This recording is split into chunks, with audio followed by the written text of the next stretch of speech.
Hello and welcome back to the Intel Extreme Masters World Championship in Cologne, Germany for now in the open bracket, but tomorrow we'll be back at Katowice. Katowice. Italian. I think so, yeah. I like it. A little bit of everything. I did dig deep, guys. I tried hard to learn how to say that, and unfortunately I'm now being taught how to say that from Germans, which say it very differently from the Polish. But I'm a little bit confused because Katowice does not actually comprise itself only of X, Y's, and Z's. So how could it actually be Polish? Yeah, that's a good question. I think it used to be German probably a long time ago. Before that was Roman. Everything used at to some be German. point it was Hungarian, Turkish. Like actually, most cities in Europe have like 3 different names or 4 in different languages because at one point or another it belonged to another country. So crap, and as an American, I didn't even know the one name that everyone else knows them by. Yeah, that's weird. It's difficult for you guys. It is with a heavy heart that we're going to take a look at the brackets right now, but I do have some sad news to report real quick. First round Titan, Scoobers, has actually been defeated by some kid named Jaedong. Check out the replays. Apparently they were intense. They're amazing games, and that does mean that Scoobers, a favorite to take home the $100,000, is now going to have to find himself battling in that loser bracket with Mana. But I'm not worried for him because he does have the skill to make it all the way up there from the loser bracket. And kind of weird how the seeding worked with them 2 facing off so early on, him and Jaedong. But yeah, Jaedong made it. That means we'll have a nice EG matchup in round number 2. A really nice your EVP. Dirty pie hole. A nice EG. I don't care round 2. about the teams, man. It's just a sick Zerg and a sick Protoss, and we're gonna see them do battle. And one EG member will make it to the semifinals, which is more than you could have hoped for, I guess. That's not true. With him facing I could have hoped for Scoobers, both of them. Yeah. I think you should be happy about one making it. I mean, it should have been Mana, honestly, but here's what concerned. I mean, yeah, it always sucks when teammates hit early on. And as a Team Liquid guy, I know you know that. You yourself have assassinated like 15 of your own guys. That happens all the time. But JYP is like a really fun, dangerous player to watch. But it's fun when you watch him be dangerous against other players from other teams. When you watch him stumble, trip, and then like splatter against your own teammate and then defeat them in this weird way, it is so painfully weird, and it's a weird experience to watch. Didn't it happen in DreamHack Winter as well? JYP and Jaedong played, and JYP won, I think? Well, you know how this feels. You got TLO on your team. You see this happen all the time. Yeah. It's just great. But all right, I love you, TLO. I love you, Dar. He's doing really well right now. He's playing really well, winning a lot of games. Totally standard. What else is leaping out at you? I mean, Lenok won expectedly. Hasuups beat Paranoid. Hasuups Lenok is a pretty nice second round or quarterfinal match here. Shout out to Funke though. That's the Observer Funke, right? Brother to Mana. No, that's Mana's brother. He's not an Observer though. The Observer is the French guy, Funka StarCraft. Oh God. But close. I mean, it's only 1 letter difference. So I super proud about my European trivia for a minute. I was gonna be like. Never mind. All right. Yeah, that's all I got. So they're going to be in the loser bracket. Again, if you're watching some of your favorite players like Paranoid get eliminated or Mana, they're not eliminated. They're just in that lower bracket. And we'll keep updating you with that after each round. But right now, I believe it's Nerchio versus Diestar. Did we get that game invite yet? Nope. We have not yet. But we can talk about these guys. I mean, they're the classic Polish titans of StarCraft. And Nerchio actually did an interview before this tournament, and he's also, just like Mana, feeling really good about playing in Poland. He actually said he thinks he has a chance to make it through this open bracket, which would be a great achievement in itself. And it's weird to hear Nerchio sound so confident, so I've got my expectations up from him, because whenever, he always like, well, I barely play, I hate the game. He's like one of those guys like Nanawa and Idra. But he actually sounded really cheerful in his interview, so good. I think we can expect some really solid games from him. So you think he has a girlfriend too, then? I don't think Nerchio has a girlfriend, no. I have no fault. I'm sorry. I mean, he's a handsome guy. It's possible. That was the joke that I just left hanging. You're like, no, I don't think so. There's so much to be added to that. Okay. This will be less awkward, I promise. We're just waiting for them to do the map eliminations, and we'll go into that. It is a ZBT. Tell me a little bit about its Darkstar, right? Diestar. Diestar. There is a Darkstar out there, too, though. You're just doing this intentionally. I'm actually just trying to recoup. No, I'm not. I'm not. You've done your homework, You killed me Jeff. with your response to Nerchio as a girlfriend, so I'm actually just recovering right now. Tell me about Diestar, his TVZ. I think Deathstar is an amazing player. Terran against Zerg. Actually, I think he's pretty standard. Like, sometimes he'll be really good. He's had periods of time where he can hang with the best European players, but honestly, he's not really had any breakthroughs where he's like, we can say like, oh, you know, Diestar, like, yeah, he's gonna win the tournament, but you never know. Like, he's taken serious off of really, really good players, and sometimes he'll just bring out really nice games. So, I think this is more than anything a test for Nerchio. Like, if Nerchio wants to do anything at this event, he'll have to crush Diestar. And if he doesn't crush Diestar, I think it's going to be tough for him the games ahead. Like, that's just a guy that he's going to have to beat if he wants to make waves. That's been very much so my experience with Diestar as a guy a little bit more detached from the European scene. I don't watch quite as many events. I mean, I watch all the big ones, but not the small, more intimate things. He's always put on a good show. Like, I never see him get bopped super hard. He doesn't look like he doesn't belong in the top tier competition. But he hasn't had that top 4, top 3 placing in a big tournament where you say, oh, Diestar, he's certainly one of the top European Terran players. Yeah. He's consistently GM. He's consistently in and around the top 16 or 32 of these big tournaments for Europeans. But still, like Rhett was saying, we haven't seen that final big result from him. So Nerchio is the big fan favorite, but also probably just the objective favorite for the matchup. He should win this pretty hard. Yeah, I think definitely. Nerchio has a huge history. He's won tournaments. He's won Homestreet Cup. He's made top 4 DreamHack finishes. He's done well pretty much anywhere. Like, it was mostly Wings of Liberty where he really dominated. Yeah. But even in HOTS, he's had his moments where he's played really well. And yeah, I have a good feeling about him this tournament. So I'm excited to watch him play as a fellow Zerg. Excited for this matchup. I mean, I think ZVT is one of the more fun matches to watch. It's, and 2 Polish players too. Yeah. There's got to be a little bit of pride there. Nerchio probably still. Well, no, I say that, but it's him or Mana as the absolute best Polish player. Or Tefl. Tefl's making a strong case for himself recently. Really? Yeah, he's done really well in like Zotac Cups and go for SC2 and playing both at once and then forfeiting one. I read that thread. That was interesting. Stuff like that is going on with Tefl, but he's making it that far, which shows a lot about his strength. So. One of the funniest things I thought about that thread was the problem he had was that he was making the finals of both tournaments. Yeah, he had to choose one. The rule was in place because they go on, they coincide, so you can't do both. But he's good enough that he made that rule actually come up for one of the first times because he was tearing up both the tournaments at the same time. So to give you an idea of how well he's doing. So you Polish fans have a lot to cheer for right now. And if you are going to cheer, say a little bit of a silent prayer for Nerchio and Diestar so that they can pick their frickin' maps a hell of a lot faster than what they're doing right now. Yeah, this is where not we're much is happening right now. I'm asking Nerchio what's going on, and he's just asking me why I'm bad mannering him on the stream. But I don't think I have I? Not until now. I just said good things about him. Oh yeah, yeah. Well, you did say that he hates StarCraft usually, but right now. Well, that's what he it. tells me. So yeah, you're just doing inside reporting then. Shout out to the other IEM commentators. We have Apollo, Caleris, Artosis, and everybody else. Todd. Is Todd a part of it? Yeah, Todd is part of it. Yeah, he is. Okay. There's he wasn't the in the picture, though. They tweeted a picture. That's what I'm trying to cite here. They're watching us right now, so thank you guys. Hopefully we're doing you proud. Those guys just have the day off. Those guys are lucky. They're just chilling in Poland. Relaxing.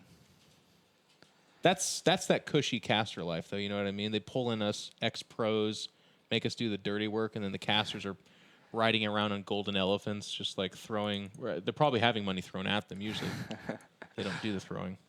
They have somebody do that for them. So yeah, we're just kind of waiting here. Let's talk a little bit about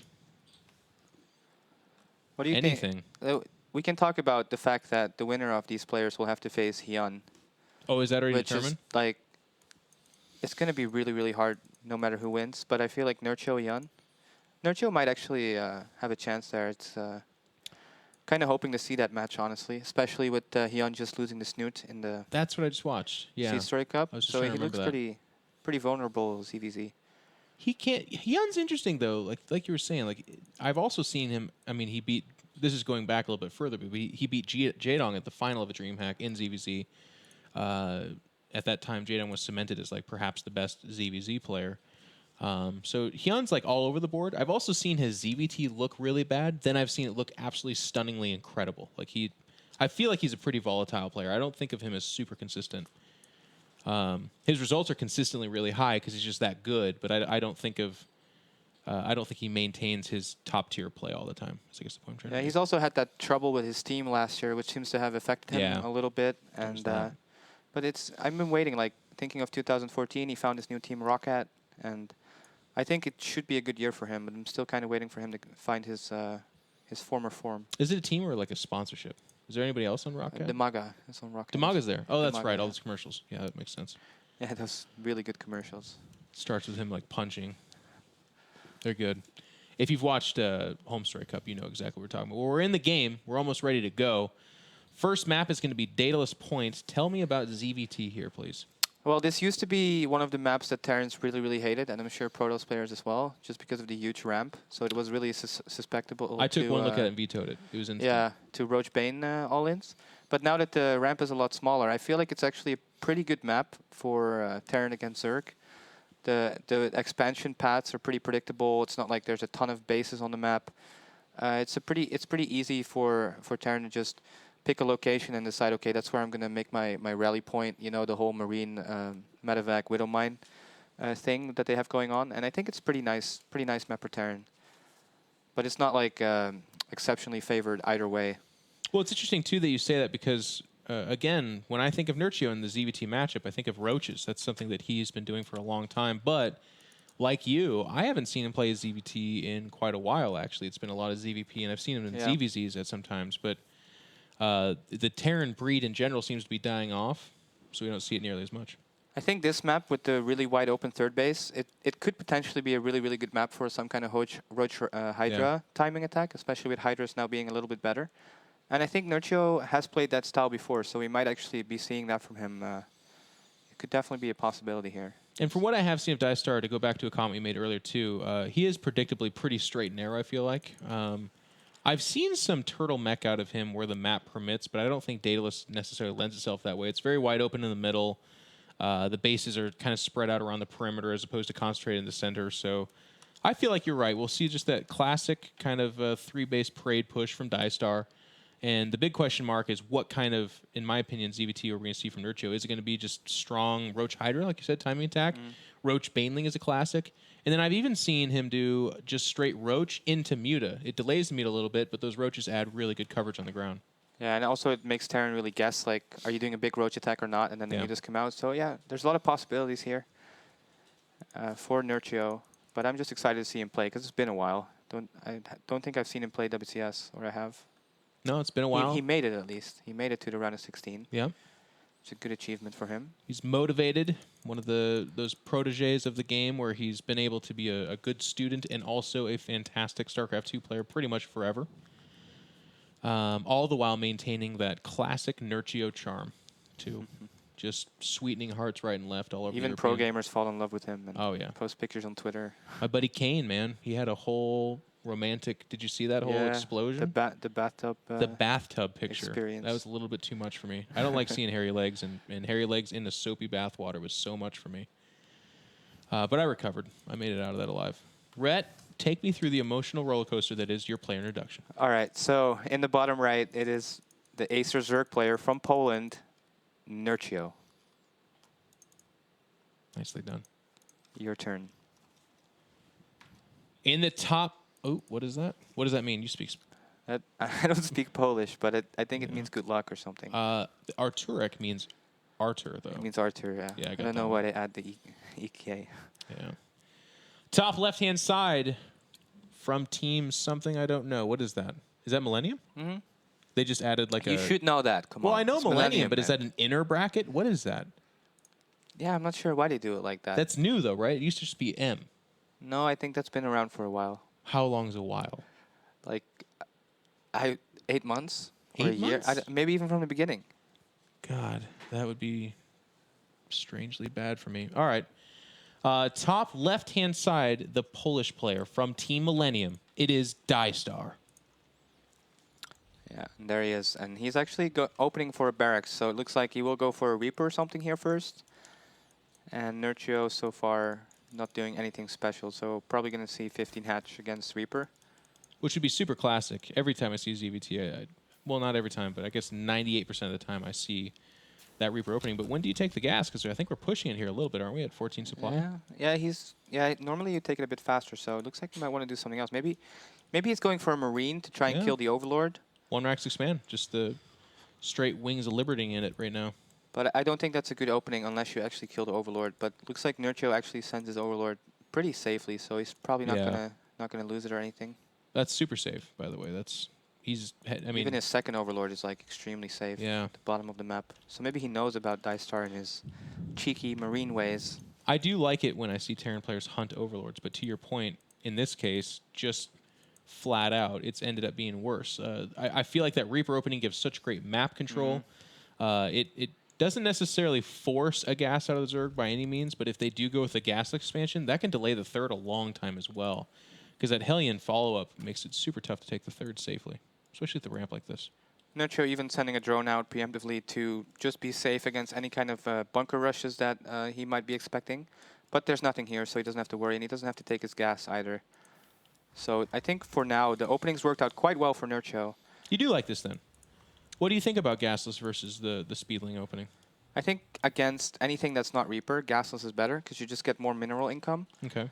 But against Reapers, you need to speed to get rid of the Reapers. Otherwise, you give map control away for far too long. And that's why Terrans go Reapers like all the time now, because it really limits the creep. Yeah. And it almost, in most games where players are even, it almost always comes down to like, how much can I stop the creep spread to like have a really good chance in the mid game? If like the creep spread is like really overwhelming, it's going to be that much harder for Terran. Looks like for now, Diestar will go and hunt a little bit, but actually this might not work out too well because there are 6 Lings actually on the way. Yeah, and there's only 1 Marine. They're making a beeline for it. I got to tell you, this is something that Nerchio's done since the very beginning. He is not ashamed to scout out a tendency of his opponent and then hard counter it as hard as he thinks is possible. Based on these openings, Red, I'm going to go ahead and call it. I think he knows what Diestar does as an opening. Oh my god. Will he get in? Oh my god. Yes, he actually gets in. This is so... Diestar kills the Overlord, but now he's got so much problem with these Lings in his base. He does pull his SCVs off. Looks like he will be able to chase these Lings away. Yeah, he's done okay. But he's losing quite a bit of mining time. Oh god. Yeah, so far I think this is a good start for Nerchio, no matter what happens here. You think so? I mean, it's not like the end of the game or anything like that, but I think Diestar did a really good job dealing with this. Yeah, nice SCV, Marco. So it's probably not too bad, but I think losing the SCV at the front, losing a Marine, and having to pull those SCVs away, also getting scouted. Nerchio saw the double gas, so now he's probably going to know it's either Banshee or, well, like Diestar is doing right now, another factory, which is really interesting. Really good point, Rhett. The double gas, that's where this tips over, in my opinion, to a very good opening for Nerchio. I think you're right. I think it really was a good opening, but 6 Lings for missed mining time, 1 SCV, and 1 Marine, it's about equal. It's not great either way. Again, just my opinion, and yours carries a lot more weight here, but seeing the double gas and knowing that has to be either, well, I mean, even as many as 3 factors here, or something like a Cloaked Banshee, that's huge information. And look at that, Nerchio is already getting the Roach Warren, so the Roaches are pretty much the perfect counter towards... not mining gas. Not mining gas. Diestar is... Oh, not mining gas at all. And it is actually 3 factory and 2 reactor. This is going to be like some super heavy Hellion play. But so weird. So weird. The mind games. I feel like this is a national mind game thing. Like these guys know each other really well. Because again, we both haven't seen Nerchio play in a while, but he's kind of known for his roaches. But if you're going to do a build like this, you have to be saying to yourself, I don't think he's going to make roaches at all. No, I think this is a build meant to counter Massling, and as soon as Nerchio makes like 6 or 8 roaches, he's going to be completely fine against this, and he's going to be really cost efficient. And for Diestar, this kind of makes me think that he feels that Nerchio is a lot better in a standard game, because why would you go for this otherwise?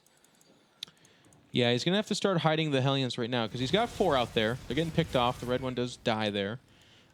Typically, it's 4 to 6 Hellions, and 6 is the real standard number. But right now, there's only 3 showing. I wonder if that's enough to tip off Nerchio that something is going on. Scouts double gas, sees 4 Hellions. Sees no gas to the natural, by the way. He is scouting that. Does he know? And now he's getting he's not getting any spores or anything, so I wonder what he thought about it. Roaches now. Just 3, now 5. 5, that's nice. But it's still going to be so many Hellions. It's 5 at a time. Yeah, I mean, it's a ton. And SCVs going? Oh my god, the SCVs are being pulled as well. Good. I didn't want a real long game anyways. This is just, 2 base all in. Yeah, no Protoss, man. Here we go. This is painful for you. Creep tumors are going to die here, but it's been pretty consistent roaches, going on a minute now. He's going to have a lot of them. He's going to have 12 of them. That should be more than enough. That should be... Well, it's interesting. We'll see what the SCVs add to this. Queens are like, let's get out of here. They're going to try to get a bottleneck there a little bit. SCVs are on auto repair. Kind of interesting.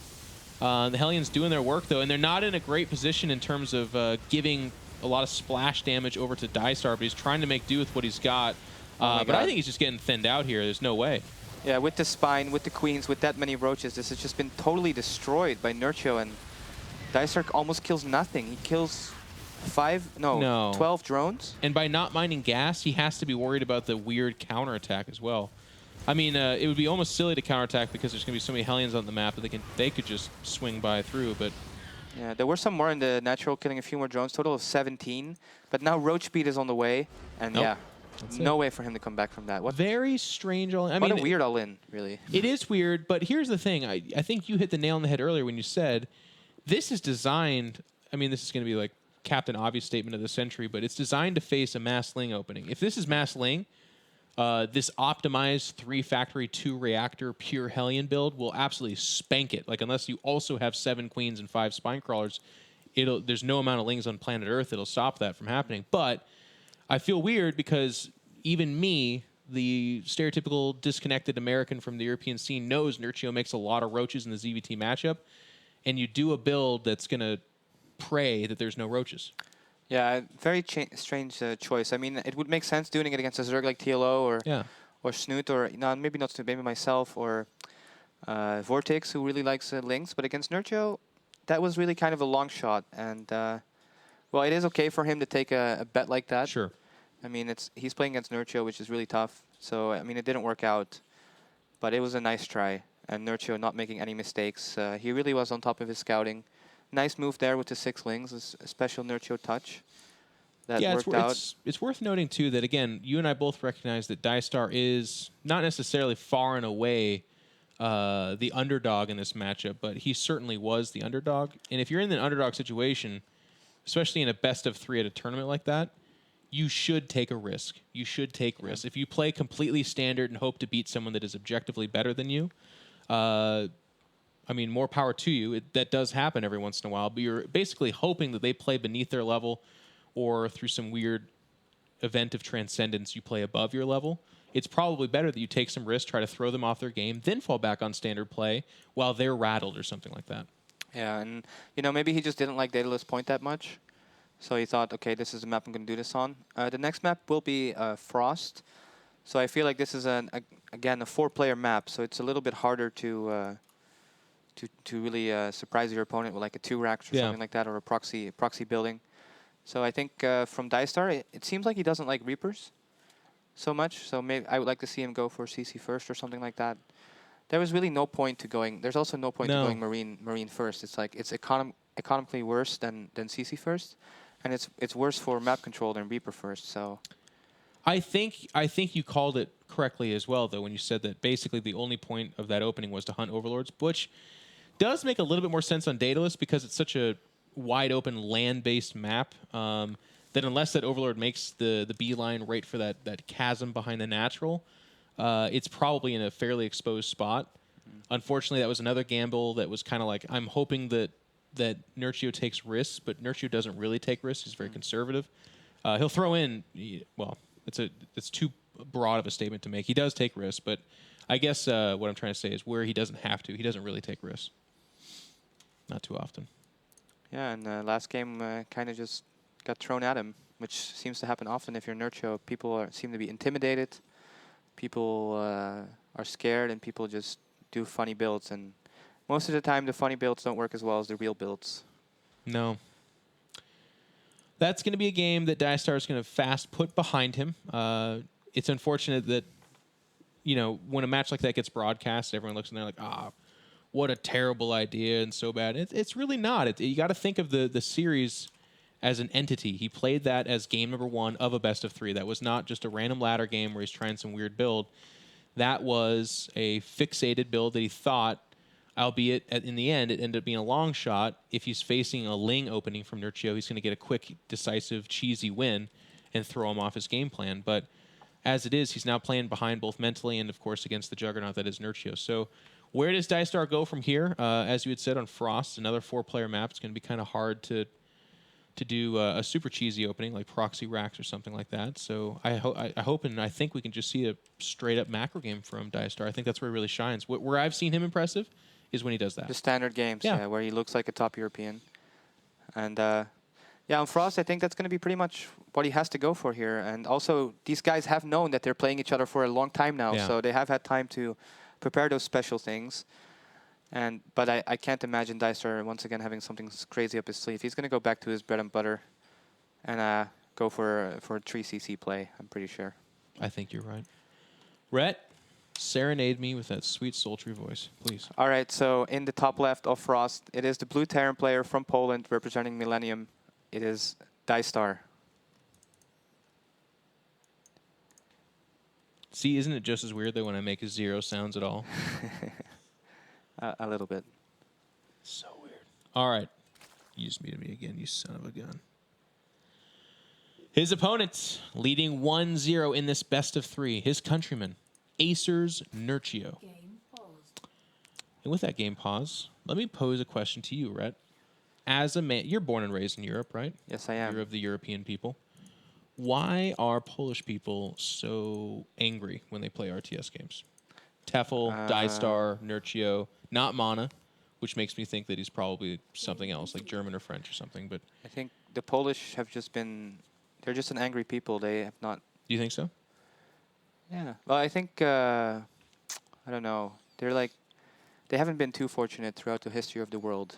So a lot of bottled up frustration. But which reminds me, by the way, everyone, Rhett and I will be joining you guys in Poland tomorrow. If you want to come and give us a big hug and punch Rhett in the groin, that's fine. No, I'm just kidding. Yeah, you're welcome to do that, everyone. As long as you follow me on Twitter. Really? Yeah. Is that the... Sure. Damn. No one's going to have the actual balls to do that. You take Twitter super serious. Yeah, well, there could be somebody. No one is that mad with me to do that. I'm sure there's people that hate you enough that they would do that, though. You think so? Probably. If I made the offer, if they follow me on Twitter, they can punch me in the groin? Probably. Yeah, probably. I think I'm a little bit more physically imposing than you, though. I think there's a better chance that someone would punch you. Maybe. Yeah. You're also friendly enough that they probably feel like you'd take it in stride. I don't know, though. The Polish are crazy. They're not intimidated by physique. Oh, damn it. That's true. I don't think. All right. Well, thankfully, I didn't make that offer, so we'll just put yours to science then. Nerchio going with the hatch first. And I think that's where he'll then also drop the spawning pool. Seems to be pausing at 15 supply. Yes. Yeah, and he's scouting first, so he'll be able to see what Diestar's up to. And Diestar, once again, going for this barracks first, but this time with a gas. So he will be going for a Reaper. And I like this opening. It used to be the case that on 4-player maps you don't really go Reaper. Yeah. But nowadays the meta is so that you actually do go Reaper because the Zerg is less likely to take gas. So actually the Reaper opening works out really well in stopping the third base for a long time. But Nerchio will see that he actually didn't see the gas. He did see the barracks. So right now he doesn't know it's Reaper yet.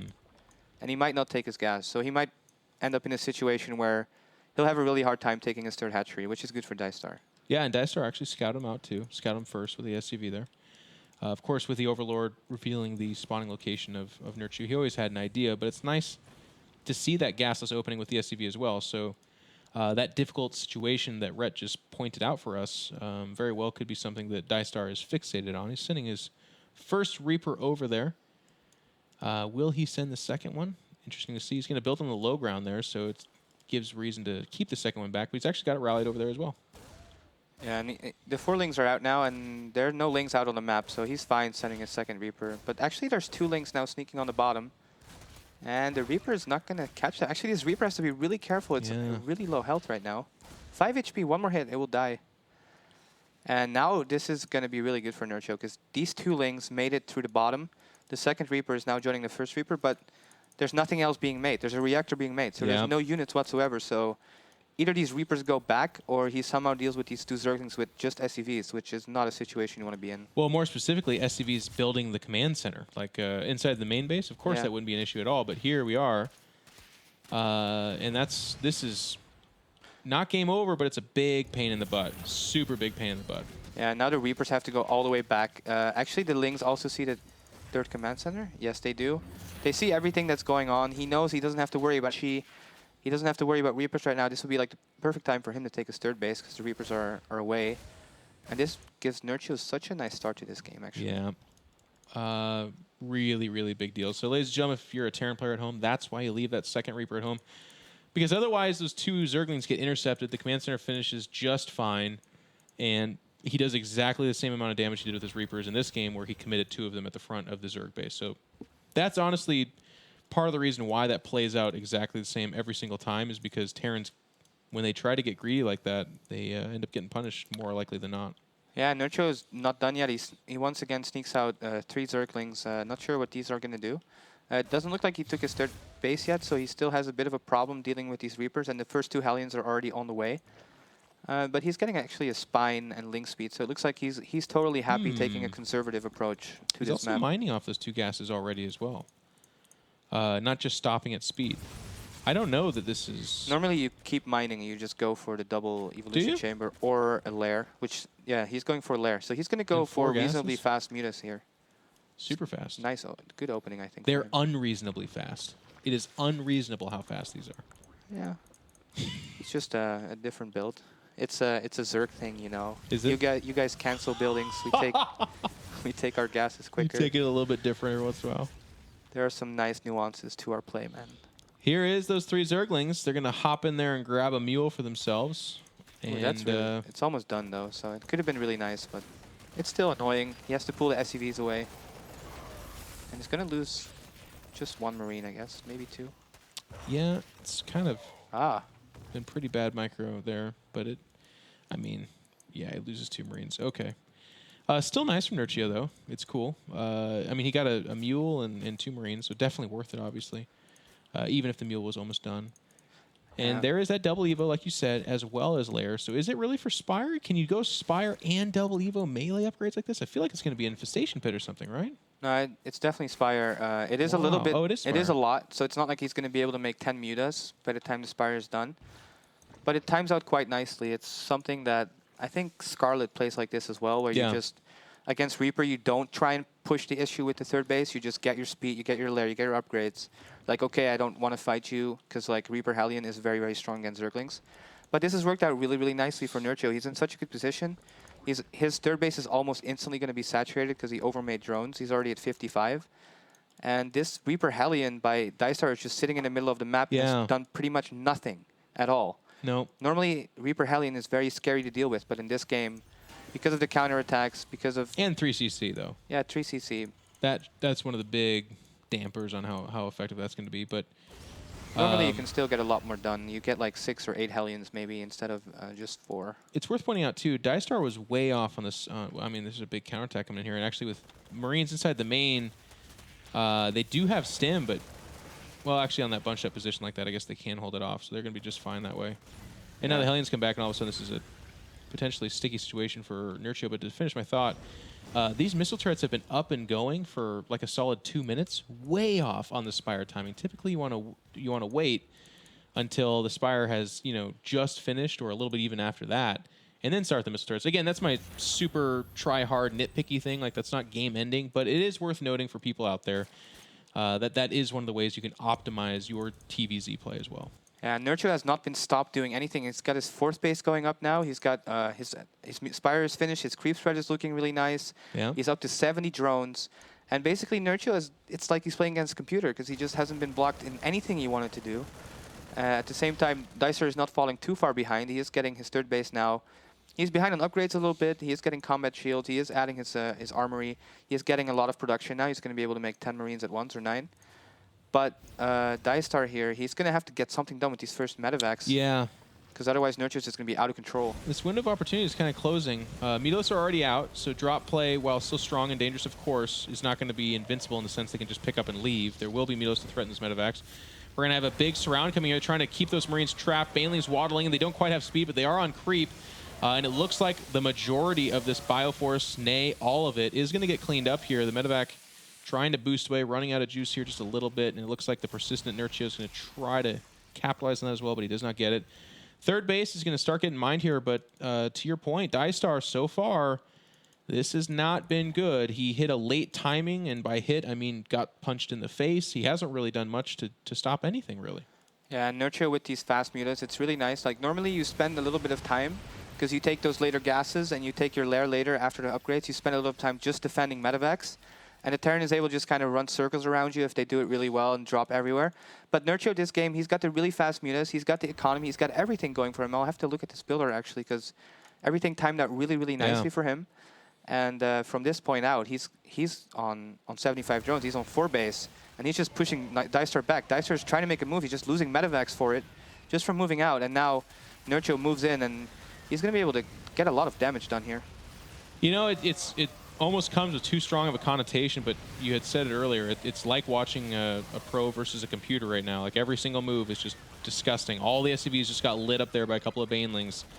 Diestar is defending against Mutalisk, where typically in a competitive TVZ, it's the Zerg that never gets to attack with a Mutalisk, at least until the 20-plus minute mark, because they're just defending against the onslaught of the Terran player. But here we are with Nerchio up 50, going on 60 supply. 25 mutas already done. This 25 mutas. So many. Oh my goodness. Yeah, and he's just gonna bounce into the main right now. There are a few turrets there, but nothing really else. And Diestar is gonna have such a hard time just defending this. And Marine's getting picked off. And yeah, he's gonna have to run all the way back with his main force. And now his third base is exposed. And Nerchio from here just gonna keep macroing, getting that infestation pit, adding lings. You know, his injects are not as good as they could have been, but that's pretty much the only thing you can fault him for. I mean, as you say that, though, his money is consistently under even 500 on both sides, so he's doing a great job. He's going to push in here as well. Diestar's in another tough situation. He's got a micro out of here, just splitting as best as he can, but still getting bunched up. His entire Bioforce is getting wiped out. Now Baneling's inside that mineral line as well, the third shut down. And guess what? Diestar says, I've had enough. Stop. Rhett, you asked for a statement earlier. You said Nerchio needs to win big to prove that he's in shape to win this thing. Was that a big enough statement? Yeah, that was definitely a statement. I don't think I've seen Diestar get owned that badly very often at all. And yeah, Nerchio definitely showing everybody that he's came to play to Katowice and looking really, really scary. And Hyun's going to be a tough challenge, but if he plays like he did there, he's got chances against Hyun for sure. I know that Nerchio has been pretty outspoken, at least in the past, about not liking ZVZ, but he's always had a very good ZVZ, in my opinion. It was kind of overshadowed by Stefano a little bit, but he still took series off fantastic Zerg players. So hoping for a slightly more competitive third match there, because while this was a nice statement, it was pretty brutal. Like it was a Hellion all in that got killed by roaches, and then he just got slammed by really, really solid Mutaling Bane play. By every stage of it, though, is the funny part. Yeah, there was not any stage of the game. I'm going to try this. That didn't work. I'm going to counterattack with that. It was great. I'm going to push out. Nope. That gets shut down pretty hard. Like, Nerchio was just 5 steps ahead of him in every category of the matchup. So we're going to move it on here. We've got our next matchup. What does that say? JD versus JYP. Ooh, Jadong. ZVP matchups. That's great. We're excited to commentate for you lovely ladies and gentlemen and everything else. Should be great. But I think we're going to take a quick commercial break. So get up, stretch, walk the dog real quick, get yourself a burrito, come back, and it'll be time for an awesome Korean versus Korean Evil Geniuses inter-team battle here at the Intel Extreme Masters World Championship. We'll see you guys in a couple minutes.